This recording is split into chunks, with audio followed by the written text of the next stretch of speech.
Welcome to NarrativeNook where enchanted stories come to life. If you enjoy our stories, please subscribe, like and share to support our channel. Enjoy listening.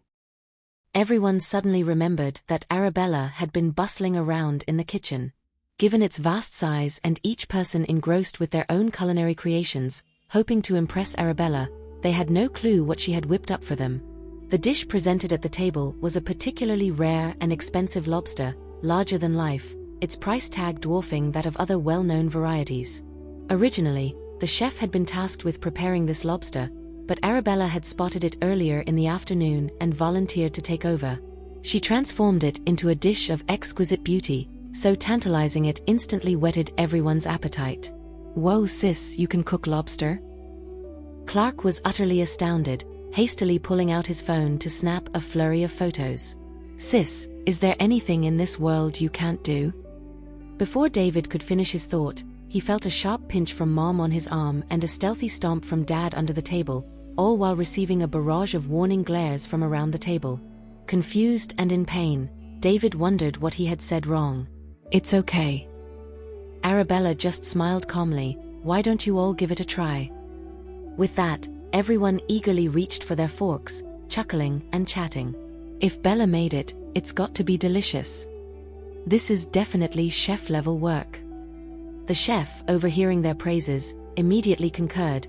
Even a chef with 3 to 5 years of experience might not handle a lobster this perfectly, this delicately. Ms. Arabella Collins's culinary skills are truly humbling. To hear that from Daniel, Grandma Belinda said with a beaming smile, means it's truly high praise. "Bella, your cooking is definitely top-notch." David was still puzzled about what he had done wrong until he caught Clark's eye. Clark discreetly sent him a text message. "The only thing sis couldn't do was save Granny Grace. Let's not bring that up again." David's mind buzzed with realization. He had inadvertently rubbed salt into his sister's wounds. But his sister didn't blame him. Seeing that he hadn't started eating, she even got up to place a succulent piece of lobster onto his plate. "Try it, David." Her face remained serene and sweet, just as gentle and endearing as ever. David was overwhelmed with guilt, cursing his thoughtless chatter. He resolved never to mention it again. "Oh, by the way, you boys, why didn't you bring your girlfriends over for dinner tonight?" Grandma Belinda suddenly asked. Earlier, Louisa had suggested the boys visit their girlfriends' families first to show respect, and then bring them over to join the festive dinner. Myrna's family went up to the mountains for a memorial service. They'll have dinner at the ancestral home. "It's a long trip, and I didn't want her to have to travel back and forth," Chaucel explained first. "I also agreed with Carol that we'd keep it simple for dinner, and I'll visit her place later," Clark added. Hans nodded in agreement. "Same for me." The attention then turned to the 2 bachelors of the group. David, who had been enjoying his meal heartily, looked up as the elders' gazes settled on him. After swallowing his bite, he said, "Sean is ahead of me in line. Nudge him first." He couldn't resist adding, "And Sean, when are you going to bring Ophelia home for dinner?" "Oh wait, I should ask, when are you going to win Ophelia over?" "Zip it. Eat your dinner." Sean was clearly irked. "If you don't know how to woo a lady, just hire me to teach you. I've got plenty of tricks up my sleeve." David said with a mischievous grin. "Oh yeah? How come you're still flying solo?" "I just don't want a girlfriend right now." "Enough." Louisa interjected sharply. "Both of you better bring home girlfriends next year, or I'm keeping Bella away from you." "That harsh?" Sean and David said in unison, taken aback by how their mother had them by the short hairs.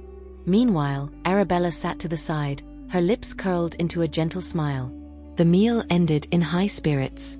Looking at the clock, Arabella noted it was just past 6. "Bella, before you and Romeo head over to Fairfield Manor, I want to give you a gift for the new year," Louisa said, pulling out 2 bank cards. "Here's yours. May the new year bring you success and take you to new heights. And Romeo, this is for you, wishing you prosperity and advancement in the coming year." Romeo hadn't expected to be included and thanked her softly.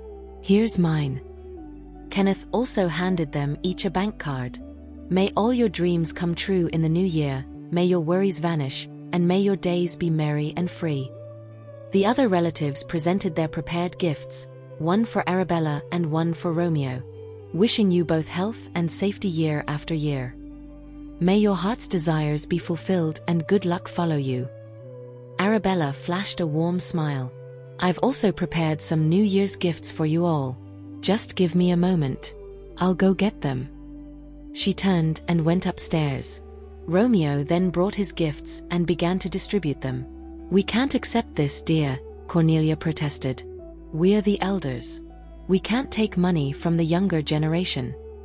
Grandma, it's just a small token of my appreciation. Please accept it and give me the chance to honor you, Romeo insisted, holding out the gift. You're too thoughtful. But we really can't take it. It wouldn't feel right. Nothing to feel bad about, it's from your grandson-in-law. Just take it, David interjected, snatching the gift from Romeo's hand and slipping it into Cornelia's pocket. He then helped Romeo hand out the rest to the elders, winking at Romeo, what about mine? Every brother has one. Romeo passed out the gifts, offering New Year's blessings to each.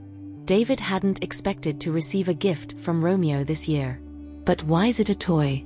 And just a toy? For him? Romeo couldn't be that stingy, can he? Wait, there's something in it.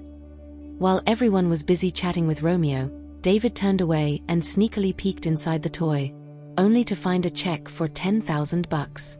A $10,000 gift for the new year. Romeo really didn't hold back when it came to Arabella's family. Here comes Arabella. Clark noticed his sister descending the stairs with an armful of gift boxes and hurried to help her carry them. Sean strode toward Arabella, reaching out to take the gift box from her hands. Why didn't you ask me to come with you? If I had known you were carrying so much, I would have helped you upstairs. It's no big deal, not heavy. Arabella distributed gifts one by one. Grandma and Grandpa, this is for you. Wishing you a year of good health and everything going your way. As she handed out the presents and shared her blessings, each elder was visibly delighted. When did you manage to sneak all this preparation, hiding it so well that even the cleaning staff didn't notice? Louisa was surprised to see Arabella bringing out so many gifts. You've put so much thought into this. Grandma Belinda repeatedly praised, this year has been so meaningful. Sean opened his gift box to find a brand new men's wristwatch inside. He had lost the watch Serena gave him, and he hadn't anticipated that his sister would notice and buy him a new one. It had to be said, Arabella's taste was definitely better than Serena's. That old watch he lost? It was worth losing now. The other brothers received similarly valuable men's watches, each with a different design, be it gold-trimmed, black-edged, silver-bordered, and so on. David couldn't wait to put his watch on, and after a session of admiring clicks, Bella, this watch is gorgeous. I'll wear it forever. This watch is way nicer than my old one. Thank you, my dear sister. Arabella handed the remaining gift box to Romeo. He was surprised. He got one too. The brothers crowded around, curious about his gift. When Romeo opened it, it was indeed a men's watch, but clearly different from what the others had received. Why does his look so much nicer? David couldn't hide his envy. Romeo, let's trade. Everyone has their own style, so the watches reflect that. Romeo wasn't about to let his be traded away so easily. Arabella helped Romeo put on his watch, which only made David more envious. If he had known, he wouldn't have been so quick to put on his own. Romeo's so lazy, he even needed Bella to help him with his watch. After helping Romeo, Arabella then brought other gifts, handing the first to Edith. Edith, thank you for looking after me all these months. I wish you health and that all your wishes come true in the new year. Miss Bella, I have a gift too. Edith's face lit up with joy and surprise as she took the gift, repeating her thanks. Thank you, Miss Bella, thank you. The rest of these, please distribute them to everyone else at Reflections Villa. Everyone gets one. Arabella instructed as she passed the rest to Edith. Would you also mind handing these out for me? Romeo presented his own gifts to Edith. Make sure everyone gets one. Thank you, Mr. Macmillan, thank you, Miss Bella. remembering all of us at Reflections Villa. I'm sure they'll be thrilled." With a warm smile, Arabella spoke up.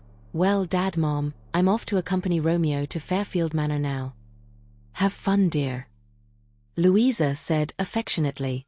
"Oh, and we've prepared some New Year's gifts for the Macmillan family. Please take them with you." Kenneth immediately instructed someone to load the car. Romeo was about to decline, but Arabella interjected, "Take them, it's from my mom and dad." "Drive safely, and take it slow," Louisa called out, waving them off from the driveway. Fairfield Manor. Philip glanced at his watch. It was nearly 7 o'clock. Here he was again, standing at the front gate, craning his neck in anticipation, but the one he was waiting for was nowhere to be seen. Why hasn't Bella arrived yet? "Mr. Philip, you might want to head inside. It's quite chilly out here," Brody suggested with a smile, standing nearby. "As soon as Romeo's car arrives, I'll come and let you know." "I'll wait a bit longer." Philip stood for another 10 minutes, but still no sign of Arabella. He muttered to himself, "Wonder if they've even set off yet." He couldn't just text Romeo. He didn't want the Collins family to think they were being rushed. But oh, how he longed to see Bella. It had been such a long time since she last visited. Still not here. At that moment, Shirley stepped forward to drape a coat over Philip, following his gaze into the empty street. "Not a car in sight. Your hands are a bit cold, aren't they?" Philip turned and took Shirley's hands into his, noticing the chill. "You go on inside. I'll let you know when they arrive." "It's all right, I'm not cold." "Well, let me warm them up for you." Philip held her hands, tucking them into his pockets. Back in the living room, a young heiress, bored of scrolling through her smartphone, complained, "She's not even a member of the Macmillan family and she's already pulling rank, making all of us wait on her. If she gets any more comfortable, her head will be in the clouds." "Enough, Kathy." A refined young man spoke up. "Show some respect to your future sister-in-law." "Jeffrey." Kathy sounded even more dissatisfied. "We usually start our dinner at 5:30, and now we're waiting until 7 just for her. If she had any respect for us, she'd be here by now. Just because Romeo fancies her, she thinks she can skip the pleasantries. I don't even see what he sees in her." "That's enough." Jeffrey gave her a reproachful look. "She has her own family dinner too. Didn't Romeo say they'd come right after?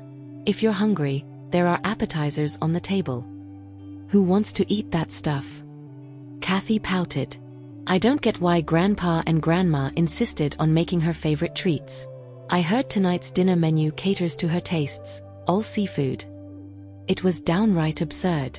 Over the top. Even if they wanted to spoil a future granddaughter-in-law, there was no need to go to such lengths. And why involve everyone in accommodating her? What a joke.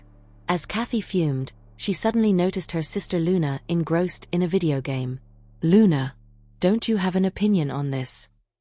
Kathy couldn't help but move closer, complaining, "My stomach is growling here." "Aren't you hungry? Didn't brother tell you? There are appetizers on the table."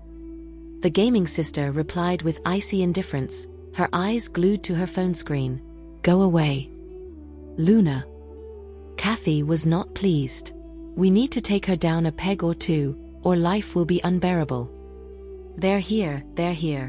Mr. Romeo and Miss Bella have arrived." A servant announced excitedly as she came in. Kathy rolled her eyes at her. What's there to be thrilled about? It was so late.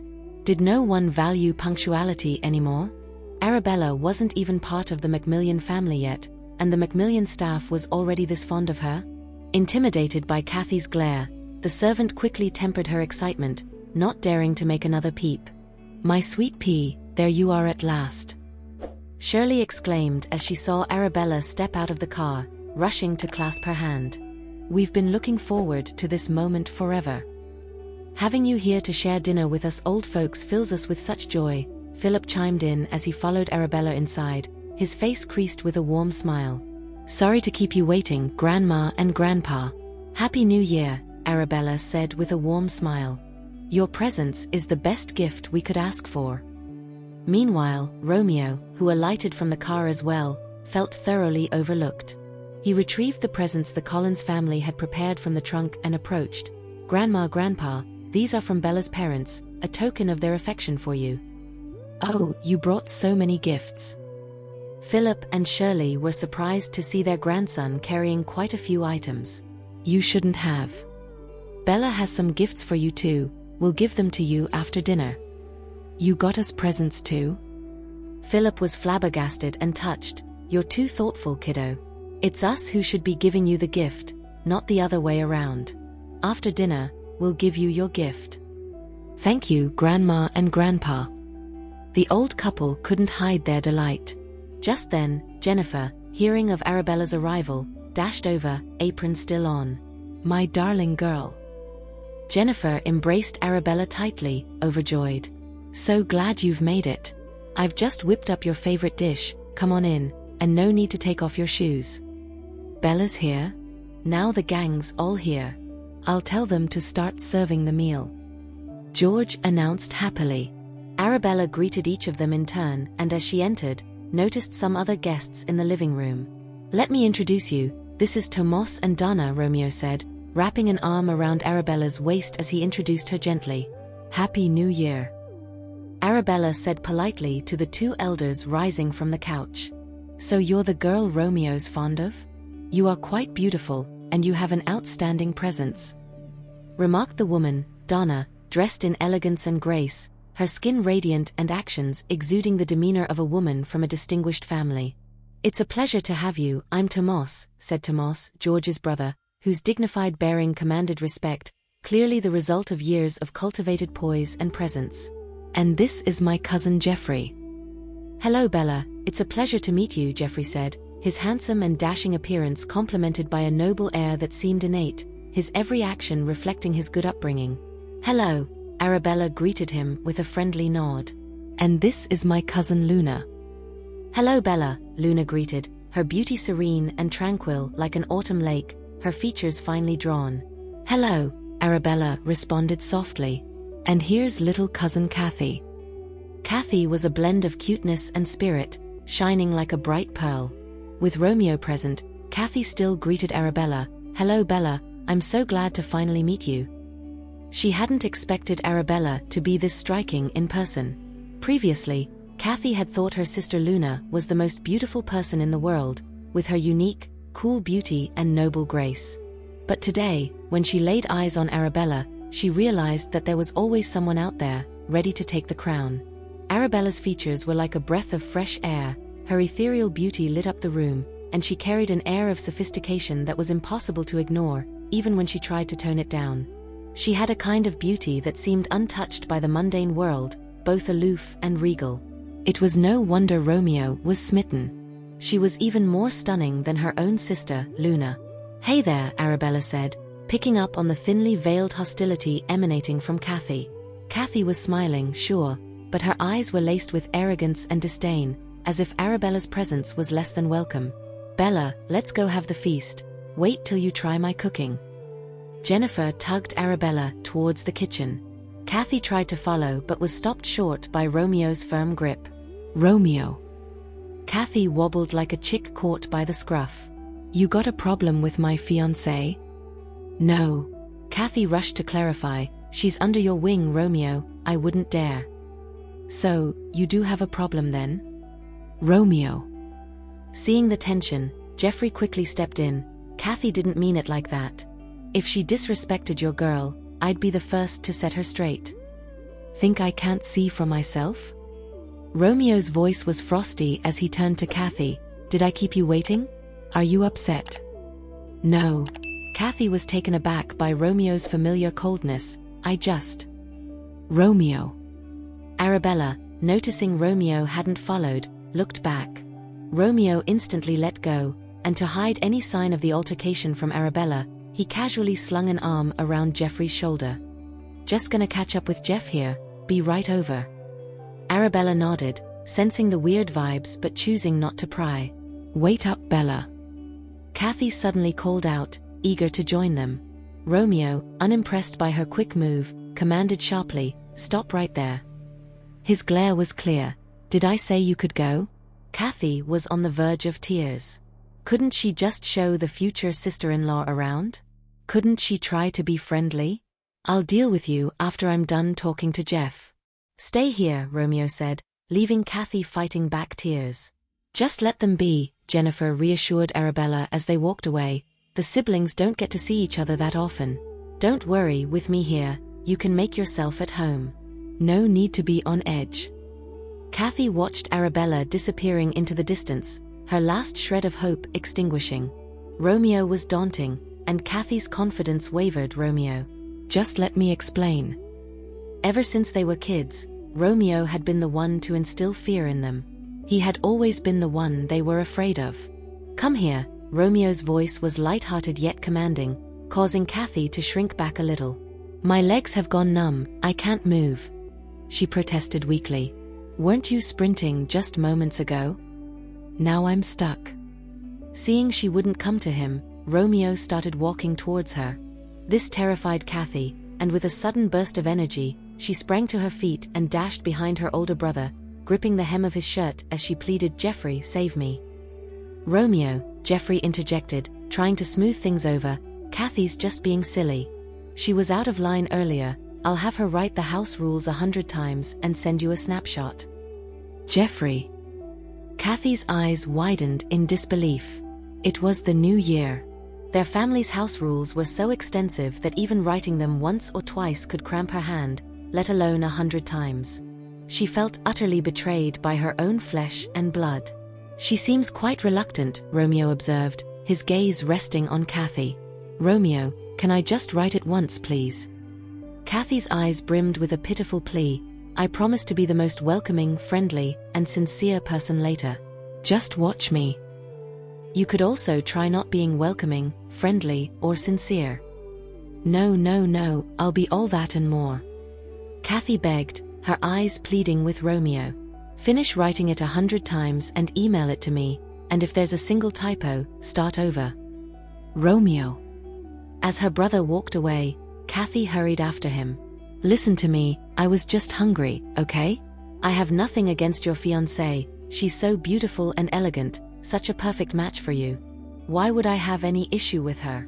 Plus, her voice is so lovely, and she's got such a great figure, all tall and slim. Make it 50 times. Send it when you're done.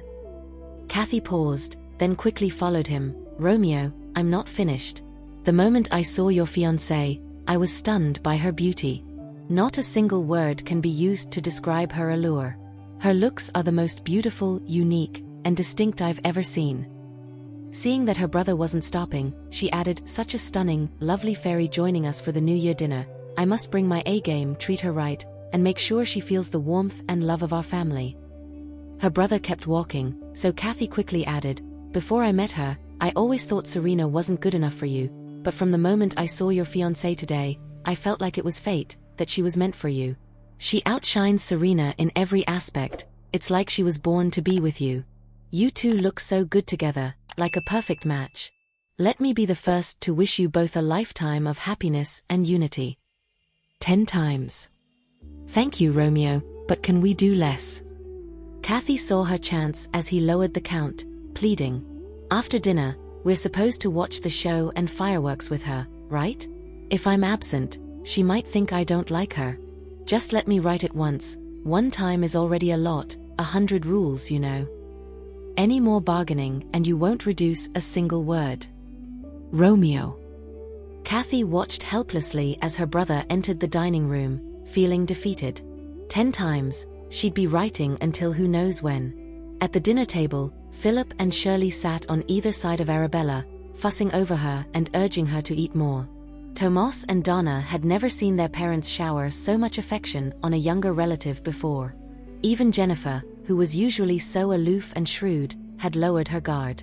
She seemed eager to heap every delicacy on the table into Arabella's plate. Sweetheart, be a good girl and eat more, okay? Jennifer was still serving dishes to Arabella. These 2 dishes were made by me, you should give them a try too, George spoke to her in an indulgent tone. It was the first time they saw George show such affection to someone other than Jennifer, especially to a junior. These dishes were made by Grandpa and Grandma. Give them a taste, okay? Thank you, Grandpa and Grandma, but there's too much, I can't finish it all. Arabella's bowl was piled high with food. Bella, you performed the heart surgery for Grandpa and cured Grandma's illness. We will never forget this kindness. We both toast to you. Tomas and Donna stood up, raising their glasses. Bella is still young, she can't drink, Philip and Shirley said simultaneously. Romeo poured a little lemon water into Arabella's empty glass, not too much, fearing it might upset her stomach before dinner. Arabella stood up and, seeing the two elders finish their drinks in front of her, said gently, "You're too kind. Saving lives and healing the wounded is my duty. I'll raise a toast to you both." She drank the lemon water in one gulp. Tomas and Donna smiled, satisfied with her response. Everyone urged Arabella to eat more in a lively atmosphere. "Bella, try this dish. I wish you a prosperous life, successful studies, and everything going well in the coming year. May it be as flourishing as fire." Kathy stood up and served Arabella 2 big prawns. "And these dishes?" Kathy served all the other dishes to Arabella, saying, "I wish you a year full of laughter, good luck, successful endeavors, happiness, and most importantly, may your relationship with my eldest brother deepen and become sweeter." "Thank you." Arabella noticed that Kathy's hostility had disappeared, replaced by respect and admiration. Could it be because of Romeo just now? Arabella's gaze fell on Romeo, whose expression seemed normal. "Bella, please try them. If they're not good, I'll serve you something else."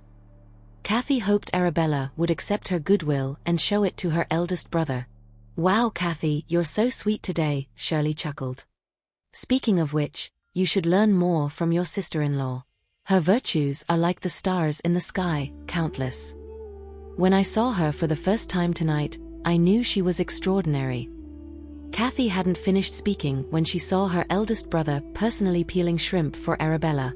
Indeed, she wasn't an ordinary person to make her eldest brother peel shrimp for her. After peeling the shrimp, Romeo fed it to Arabella. "It's delicious."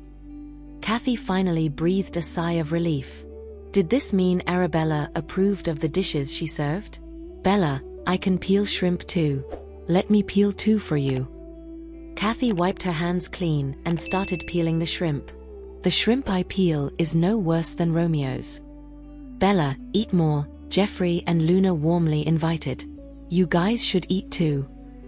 Arabella served everyone and also served some to Romeo. "Bella, I just learned that you're both Dr. Bell and the perfect scorer." Donna's words made Kathy pause mid-peel on her shrimp. "Perfect scorer? What?" The whole family knew about Arabella being Dr. Bell, but none had any clue about her other accolade. And a perfect scorer at that. Kathy knew how tough the tests were back home, and she never imagined her sister-in-law, of all people, could nail a perfect score. Aside from her big brother, Bella was the second person in recent years to achieve such a feat. They both were just too impressive. Guess what else Bella does? Philip chimed in, grinning ear to ear as he played the tease. After several wrong guesses from the crowd, he couldn't help but spill, "My favorite artist, Mirabelle, and the calligrapher Labella, it's her." All of them present were doubly surprised. Even the usually composed Luna and the always cool-headed Jeffrey were taken aback by Bella's dual identity. "And that's not all, Bella is also Maestro Melody," Shirley said with a beaming smile. "The ringtone on my phone? She composed it just for me." "My ringtone's her work too." Philip couldn't hide his joy, reminiscing about the time Shirley had Arabella's piano composition as her ringtone and he didn't, feeling a tad bit jealous. But Arabella had promised to create a special piece for him, and sure enough, she sent him a delightful melody not long after. "All my chess and golf buddies rave about it, always asking for the title, and I tell them it's a unique piece composed by my granddaughter-in-law, impossible to find online. They're green with envy." Philip boasted with pride. This was a tune crafted for him by Bella herself. Unique to him alone. Bella is truly extraordinary. So young, yet so learned and talented. A real bright spark. Donna's smile was warm and inviting. "Having such a wonderful girl join the Macmillan family is indeed a blessing for us." "You can say that again. So capable and yet so modest. I've really taken a shine to her. Jennifer piled more food onto Arabella's plate. Darling, eat while it's hot, have a little more. Jeffrey couldn't believe that this elegant woman before him had so many personas. He too often listened to Melody's piano works and admired Mirabelle's paintings, never imagining they were created by the same person.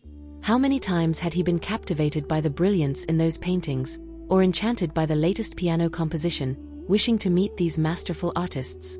Little did he know, these masters were one and the same, and his future sister-in-law at that.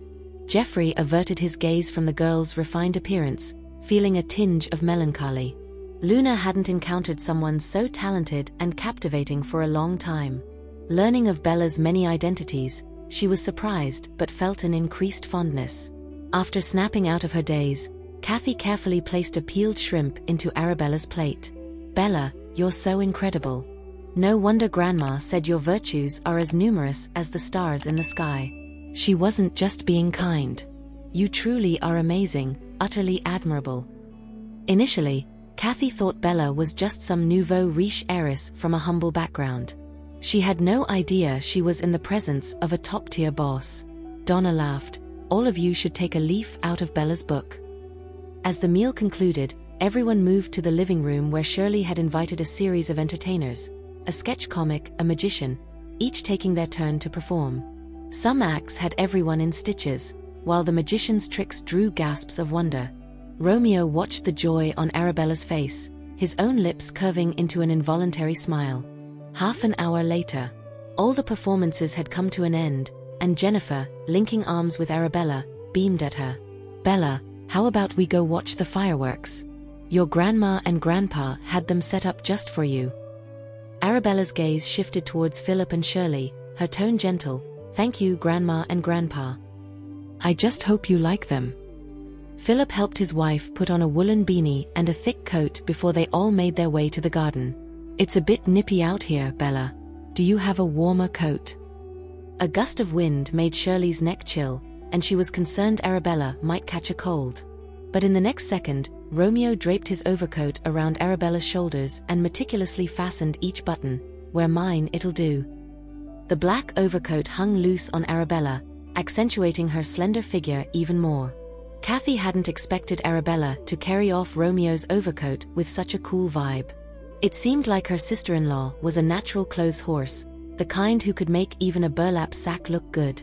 Romeo, with his arm around Arabella's waist, led her to the garden. No sooner had they found a spot than 20 magnificent fireworks burst overhead simultaneously, the spectacle grand and visually stunning. Arabella hadn't expected the Macmillans to stage such a splendid and dazzling fireworks show for her. With one burst fading, another would bloom instantly, leaving onlookers breathless and visually satiated. Romeo pulled Arabella closer, shielding her from the chilly breeze. The fireworks lit up the entire night sky, a riot of colors gradually forming various patterns, and finally, the words Happy New Year traced in sparks. After the show, all the elders wished Arabella a Happy New Year. The warm and cheerful atmosphere stirred a sense of warmth and emotion within her. Bella.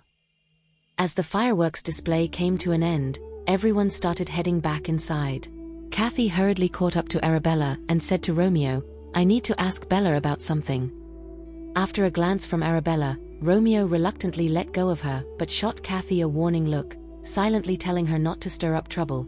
Kathy pretended not to notice and, clinging to Arabella's hand, whispered, Bella, can I ask you how you tamed my big brother?